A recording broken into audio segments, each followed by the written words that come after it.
नमस्कार मेरे प्यारे साथियों, स्वागत है आपका अपने YouTube चैनल पवन स्टे क्लासेस में। साथियों, आज हम जानेंगे मुबारक शाह खिलजी जी के बारे में।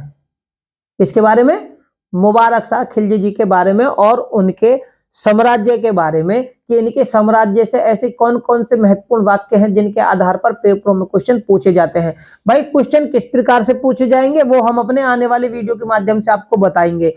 अभी हम केवल ये बताने की कोशिश कर रहे हैं, ये समझाने की, ये जानने की कोशिश कर रहे हैं कि भाई आखिर इनका जब समय था, जब ये सुल्तान थे, तो इनके समय में ऐसी कौन कौन सी घटनाएं घटित हुई थी जिनके आधार पर पेपरों में क्वेश्चन बनते हैं।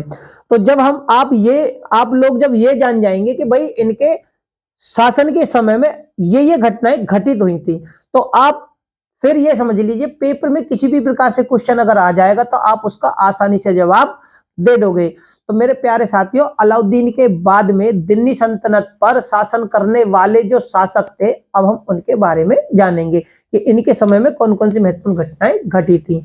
तो क्या थी? मुबारक शाह खिलजी। भाई 1296 से लेकर 1316 ईस्वी तक अलाउद्दीन खिलजी जी का शासन था। उसके बाद में क्या था?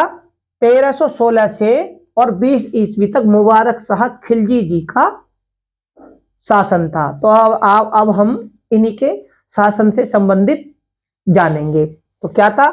इनका जो समय है शासक बनने का, वो 1316 ईस्वी से 1320 ईस्वी में ये मुबारक शाह खिलजी शासक बनते हैं। ठीक है, नंबर 1 ये इनके शासन से संबंधित अगर क्वेश्चन आता है तब, और क्वेश्चन आते हैं शासनों से संबंधित मिलाने के लिए। ये पहले सुल्तान थे जिसने स्वयं को, कितना, अपने आप को, मुबारक खिलजी ने अपने आप को खलीफा घोषित किया था। ये पहले सुल्तान थे दिल्ली सल्तनत के। बाकी सभी सुल्तान जो कि पीछे थे मध्यकालीन युग में, भाई पूर्व मध्यकालीन, जब से सल्तनत काल का समय शुरू हुआ था, तो किसी ने भी अपने आप को स्वयं को खलीफा घोषित नहीं किया था। खलीफा का सेनापति, खलीफा का उत्तराधिकारी, खलीफा के क्या सेना नायक, ऐसे इस प्रकार से उपाधियां धारण की थी सभी ने। लेकिन ये पहले शख्स थे मुबारक शाह खिलजी जिन्होंने अपने आप को खलीफा घोषित किया था। और उल इमाम अल वसिफ विल्हा, समझ रहे हो? इसका जो मतलब होता है अल वसिफ विल्हा, यानी खिलाफत उल लह की उपाधि धारण की थी मुबारक शाह खिलजी ने अपने आप को खलीफा घोषित करने के साथ साथ।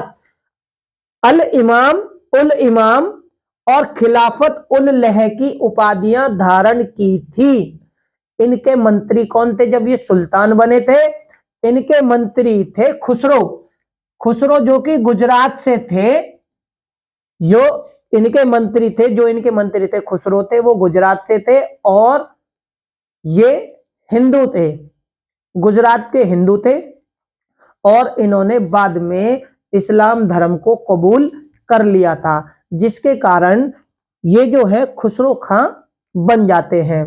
ठीक है, इनके बारे में भी हम जानेंगे। ये खुसरो थे। मुबारक शाह खिलजी का जो था समकालीन सूफी संत निजामुद्दीन औलिया था। मुबारक शाह खिलजी का जो समकालीन था वो निजामुद्दीन औलिया थे। और ये वो संत हैं, इनसे मुबारक शाह खिलजी का बहुत ज्यादा मतभेद था, बहुत ज्यादा मनमुटाव था, मतभेद था। ठीक है, इन्हीं के शासन के दौरान यही वाक्य घटित हुआ। इनके बारे में हम आगे जानेंगे। ठीक है ना, इनका मतभेद था। इन्होंने 1317 ईस्वी में देवगिरी के शासक थे हरपाल देव को हराया था और देवगिरी को अपने साम्राज्य का हिस्सा बना लिया था। देवगिरी अब मुबारक शाह खिलजी के अधिकार में चली गई थी। और इन्होंने ही, मुबारक शाह खिलजी ने खुसरो खां यानी जो मुबारक शाह खिलजी थे, भाई देवगिरी को जीतने के बाद में अब ये क्या करते हैं, खुसरो खां जो इनका मंत्री था उसको ये आदेश देते हैं कि आप वारंगल के अभियान पे जाएं, आप वारंगल पर आक्रमण करें और उसे जीतें। और होता भी ये है, खुसरो कहां वारंगल के लिए जाते हैं और वहां के शासक थे रुद्र प्रताप सिंह। रुद्र प्रताप वहां के शासक थे जिन्होंने खराज, खुसरो जो है इन पर आक्रमण करते हैं, इन्हें हरा देते हैं। और होता क्या, बाद में ये जो रुद्र प्रताप है ये खराज देना स्वीकार कर लेते हैं। क्या कि चलो ठीक है जी, मैं आपके अधीन हूं, मैं आपसे नहीं लड़ूंगा, मैं आपको खराज देना स्वीकार कर लेता हूं। ठीक है। 1320 ईस्वी में ये खुसरो खां, यानी कि जो अलाउद्दीन खिलजी के मंत्री थे, 1320 ईस्वी में खुसरो खां करते क्या है, मुबारक शाह खिलजी की हत्या कर देते हैं। और हत्या करने के बाद स्वयं सुल्तान बन जाते हैं। यानी 1320 ईस्वी में इनके ही मंत्री इनकी हत्या कर देते हैं और स्वयं सुल्तान बन जाते हैं। अब होता क्या है, इनके भी विद्रोही थे, जो इनके विद्रोही थे, क्यों, क्योंकि ये हिंदू से मुसलमान बने थे, तो इनके विद्रोहियों ने इनके विरुद्ध, शत्रुओं ने इनके विरुद्ध नारे लगाने शुरू किए कि इस्लाम का शत्रु, यानी खुसरो खां इस्लाम का शत्रु है, इस्लाम खतरे में है। ये जो वाक्य है, ये जो नारे लगाए गए थे, ये खुसरो खां के लिए लगाए गए थे। तो मुबारक खिलजी लगभग 4 साल शासन करते हैं और इनके समय में ये वो महत्वपूर्ण घटनाएं हैं जो घटी थी। और इनके शासन से संबंधित क्वेश्चन अगर पेपरों में आता है तो इससे बाहर नहीं पूछा जाएगा। ठीक है। मेरे प्यारे साथियों, जानते हैं खुसरो शाह के बारे में। भाई खुसरो शाह आखिर कौन थे? तो 1320 ईस्वी में खुसरो शाह शासक बनते हैं। किसको? मुबारक शाह खिलजी की हत्या करके। ये क्या थे? ये बरीद नामक एक लड़ाकू जाति थी। क्या? बरीद। बरीद नामक एक लड़ाकू जाति थी। ये उस जाति के हिंदू थे। बरीद नामक लड़ाकू जाति के हिंदू थे। 1320 ईस्वी में ये सुल्तान बनते हैं मुबारक शाह खिलजी की हत्या कर।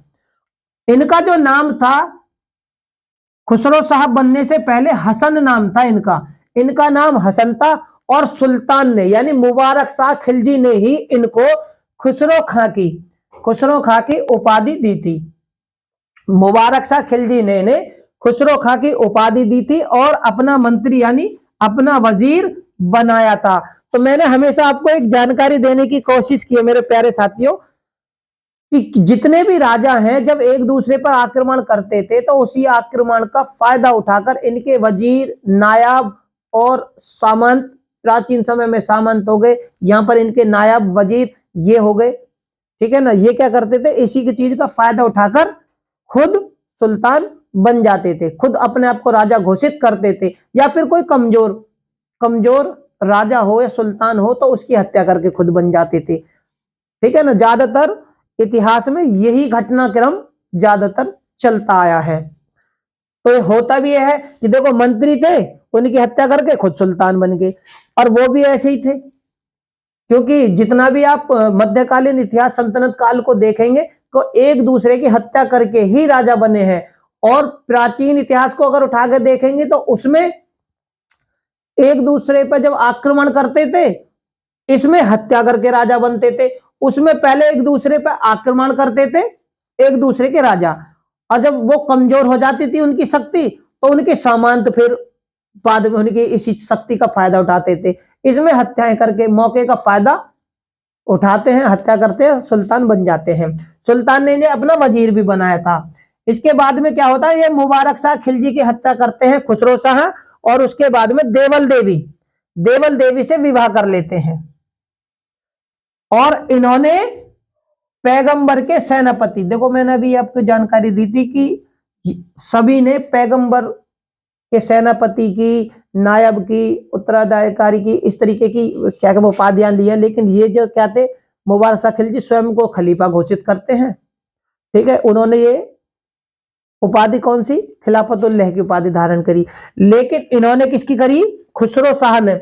खुसरो शाह कह लो या खां कह लो, खुसरो खां ने पैगंबर के सेनापति की उपाधि धारण की थी। यही पहले सल्तनत, यानी यही दिल्ली सल्तनत के पहले, याद रखना दिल्ली सल्तनत के पहले भारतीय मुसलमान थे। क्या थे? पहले भारतीय मुसलमान थे। और क्या होता है इनके बाद में कि दिसपालपुर का जो सूबेदार था मलिक गाजी, ये दीपालपुर के सूबेदार थे मलिक गाजी। ये खुसरो शाह पर आक्रमण करते हैं और खुसरो शाह को हरा देते हैं, और हराने के बाद में स्वयं सुल्तान बन जाते हैं। कौन? अब गाजी मलिक स्वयं सुल्तान बन जाते हैं खुसरो शाह को हराकर। तो मेरे प्यारे साथियों, मुबारक शाह खिलजी और खुसरो शाह के शासन के अंतर्गत जो भी महत्वपूर्ण वाक्य थे, ठीक है, उनके बारे में हमने जाना। तो मेरे प्यारे साथियों, उम्मीद करता हूं आपको मुबारक शाह खिलजी और खुसरो शाह के शासन के दौरान जो भी महत्वपूर्ण घटनाएं घटित हुई थी उनके बारे में जानकारी मिली होगी। अगर इनसे संबंधित कोई भी क्वेश्चन पेपरों में पूछा जाता है तो आप उसका आसानी से जवाब दे दोगे। तो मेरे प्यारे साथियों, चैनल नया है, इसे ज्यादा से ज्यादा लाइक, शेयर और सब्सक्राइब करें। बेल आइकन को दबाना बिल्कुल भी ना भूलें। डिस्क्रिप्शन बॉक्स में लिंक दिया हुआ है, वहां पर जाकर आप हमारी सारी वीडियो को देख सकते हैं। इनसे संबंधित जो भी क्वेश्चन बनते हैं वो हम अपने आने वाली वीडियो के माध्यम से आप लोगों तक जरूर पहुंचाएंगे। धन्यवाद।